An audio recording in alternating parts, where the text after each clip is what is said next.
Luke chapter 9. When Jesus had called the 12 together, he gave them power and authority to drive out all demons and to cure diseases.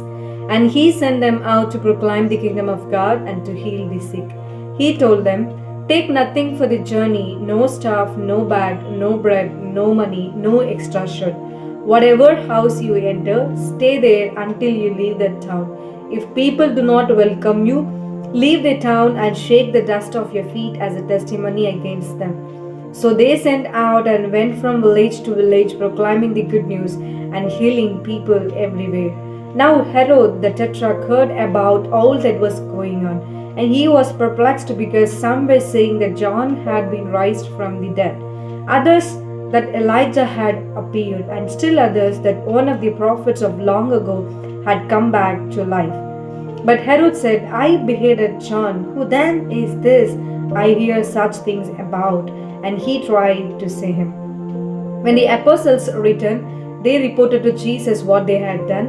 Then he took them with him, and they withdrew by themselves to a town called Bethsaida.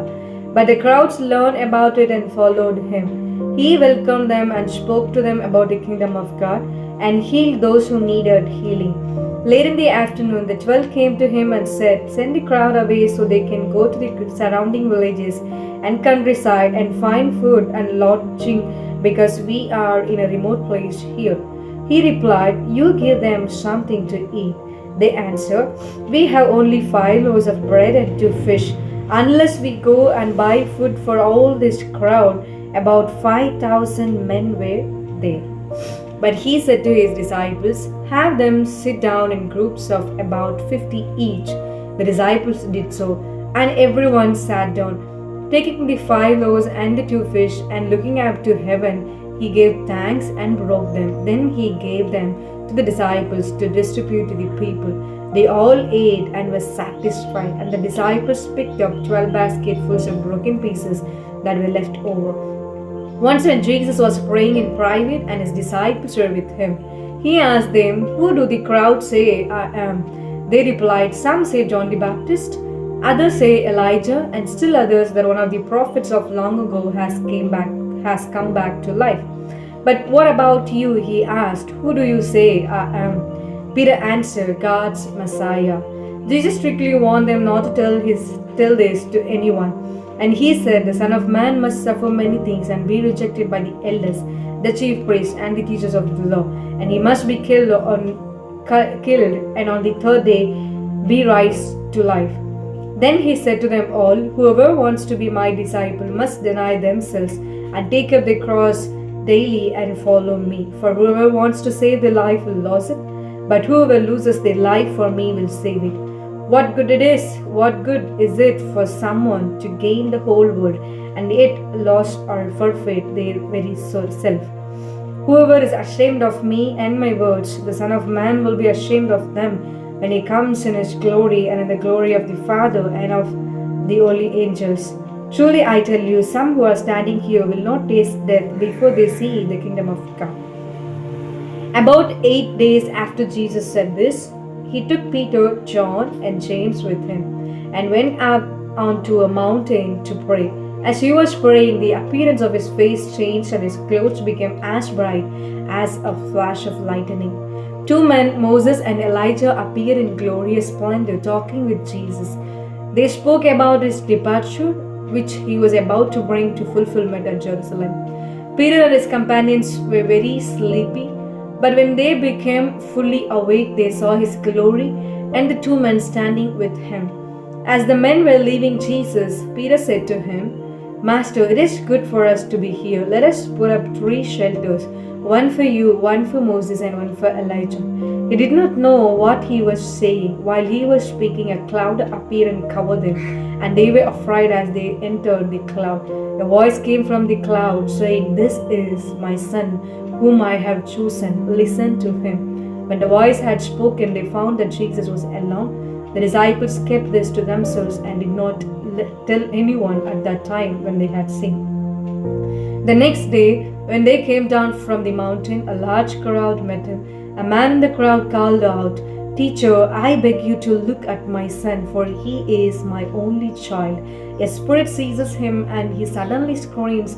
It throws him into convulsions so that he foams at the mouth. It scarcely ever leaves him and is destroying him. I begged your disciples to drive it out, but they could not. You unbelieving and perverse generation, Jesus replied, how long shall I stay with you and put up with you? Bring your son here. Even while the boy was coming, the demon threw him to the ground in a convulsion. But Jesus rebuked the impure spirit, healed the boy, and gave him back to his father. And they were all amazed at the greatness of God. While everyone was marveling at all that Jesus did, he said to his disciple, listen carefully to what I am about to tell you. The Son of Man is going to be delivered into the hands of men. But they did not understand what this meant. It was hidden from them so that they did not grasp it, and they were afraid to ask him about it. An argument started among the disciples as to which of them would be greatest. Jesus, knowing their thoughts, took a little child and had him stand beside him. Then he said to them, whoever welcomes this little child in my name welcomes me, and whoever welcomes me welcomes the one who sent me. For it is the one who is the least among you all who is the greatest.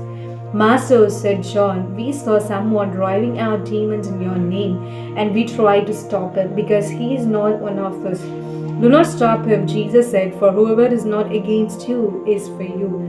As the time approached for him to be taken up to heaven, Jesus resolutely set out for Jerusalem, and he sent messengers on ahead who went into a Samaritan village to get things ready for him. But the people there did not welcome him because he was heading for Jerusalem.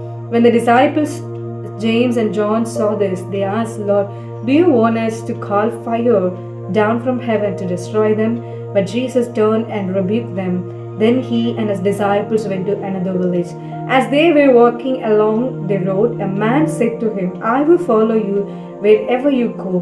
Jesus replied, foxes have dens and birds have nests, but the Son of Man has no place to lay his head. He said to another man, follow me. But he replied, Lord, first let me go and bury my father. Jesus said to him, let the dead bury their own dead, but you go and proclaim the kingdom of God. Still another said, I will follow you, Lord, but first let me go back and say goodbye to my family. Jesus replied, no one who puts a hand to the plow and looks back is fit for the service in the kingdom of God.